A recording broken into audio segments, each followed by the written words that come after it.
Introduction. The stories of Edgar Allan Poe impress a lot with their gloominess, terrible reality, and cruelness. The Cask of Amontillado is one of such stories with a simple plot but rather complicated techniques and ideas.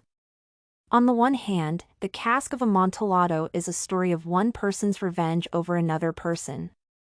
On the other hand, it is a complex set of events, hidden intentions, and the inabilities to gain control over the emotions the main character believes he controls properly.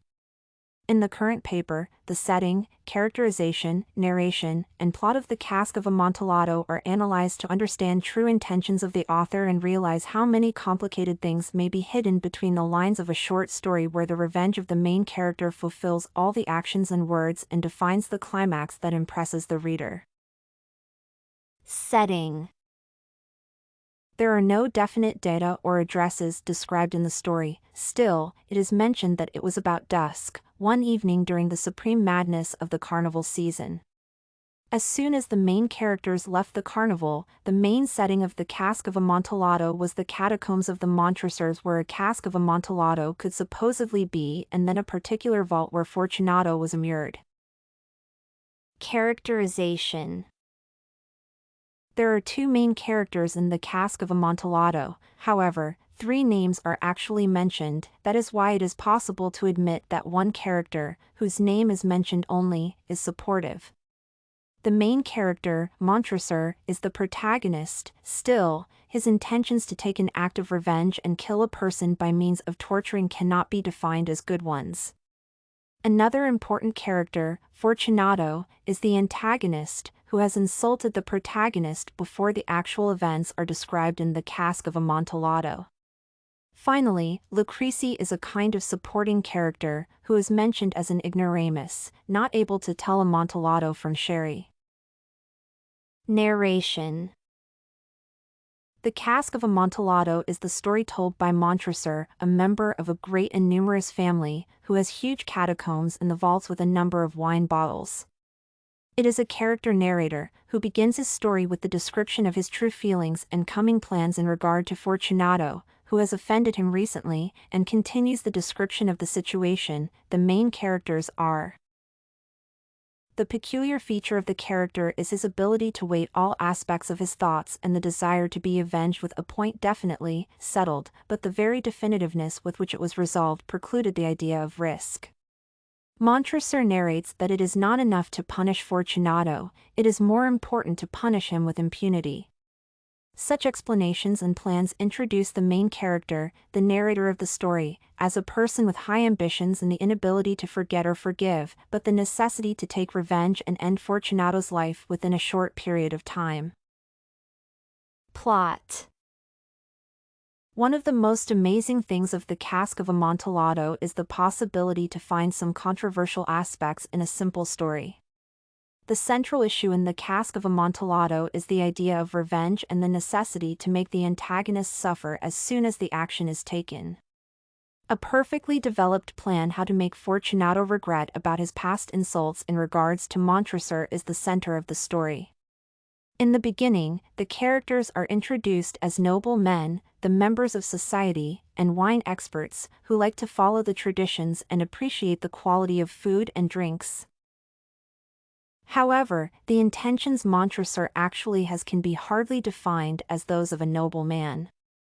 He is blind in his desire to revenge and make Fortunato regret of his past words or actions. However, the author does not find it necessary to describe the reasons for Montresor's anger. It is one of those things that may confuse or interest the reader. At the same time, the central theme of the story can become the idea of the instability of the facts that turn out to be evident.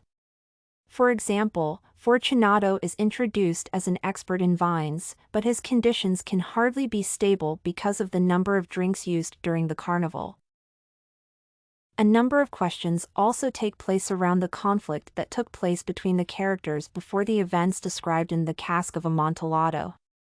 It is hard to understand what makes Montresor come to the conclusion to kill Fortunato and why Fortunato cannot even guess that Montresor may have some negative feelings towards his personality. Both characters have families, and someone can easily notice a conflict or some misunderstandings between these two people. However, the narrator states clearly that for the half of a century no mortal has disturbed. The Cask of Amontillado teaches the reader that any kind of conflict can be solved in a variety of ways.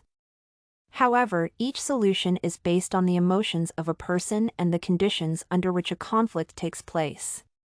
Unfortunately, the reader does not know the reasons for the conflict the narrator has with Fortunato, as well as Fortunato himself knows nothing about the problems Montresor and he actually have.